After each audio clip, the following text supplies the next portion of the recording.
Item ಕೊಡ್ತಾರೆ, free item ಕೊಡ್ತಾರೆ. ಅದು 12 ಗಂಟೆಗೆ ಕೊಡೋದು. ಹಾಂ, ಇನ್ಸ್ಟಾಗ್ರಾಮಲ್ಲಿ ನೋಡಿದೆ ನಾನು. ಆ ಹುಡುಗ ಬರುತ್ತಾನೆ ಲೇಖಿ ಗೋಸ್ವಾಮಿ. ಹಾಂ ಲೇಖಿ ಗೋಸ್ವಾಮಿ ಹಾಂ ಗೊತ್ತು ಅವನು. 12 ಗಂಟೆಗೆ ಕೊಡೋದು ಆ ಹುಡುಗ. ರೈನ್ ಕೋಟ್ ಎಲ್ಲ ಕೊಡೋದು 6 ಗಂಟೆಗೆ ಇದಿಲ್ಲ ಈಗ 6 ಗಂಟೆಗೆ ಆ ಫ್ರೀ ಏನೋ ಕೊಡ್ತೀನಿ ಅಂತ ಹಾಕಿದ್ದಲ್ಲ ಇನ್ಸ್ಟಾಗ್ರಾಮಲ್ಲಿ, ಅದಕ್ಕೆ 12 ಗಂಟೆಗೆ ಕೊಡೋದು. ಈಗಲೇ ನಿಂತವರ ನಾನು ಇವಾಗ ನೋಡಿ ಇನ್ಸ್ಟಾಗ್ರಾಮ್ 12 ಗಂಟೆಗೆ ಕೊಡೋದು. ಸರ್ ಇದು 50% ಸಿಕ್ಕಿದಾರಲ್ಲ ಕೇಸು ಸಿಕ್ಕಿದಾರ, ಅದು ಲೆಕ್ಕ ಬಂದಾಯ್ತು ಸಕ್ಸಸ್. 12 ಗಂಟೆಗೆ ಈಗ ನಾನು 11:30 ಬರೋಣ ಅಂತಿದ್ದೆ. ನೆಕ್ಸ್ಟ್ ಮಂತ್ 12 ಅಂತೆ ನೋಡೋಣ, ತಮಿಳ ಬರುತ್ತೆ ಕಟ್ಕೊಡ್ತೀನಿ. ಆಲ್ರೆಡಿ 3 ಇದೆ, 700 ರೂಪಾಯಿ ಆಗೋಗುತ್ತೆ.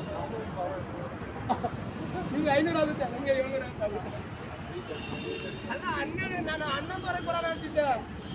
ಅದೇನೋ 100 ಮೆಂಬರ್ಸ್ ಇದೆ ಮಾತ್ರ ಕೆಲಸ ನಿಂತ್ಕೊಂಡು ಬಿಡ್ಬೇಕಂತ.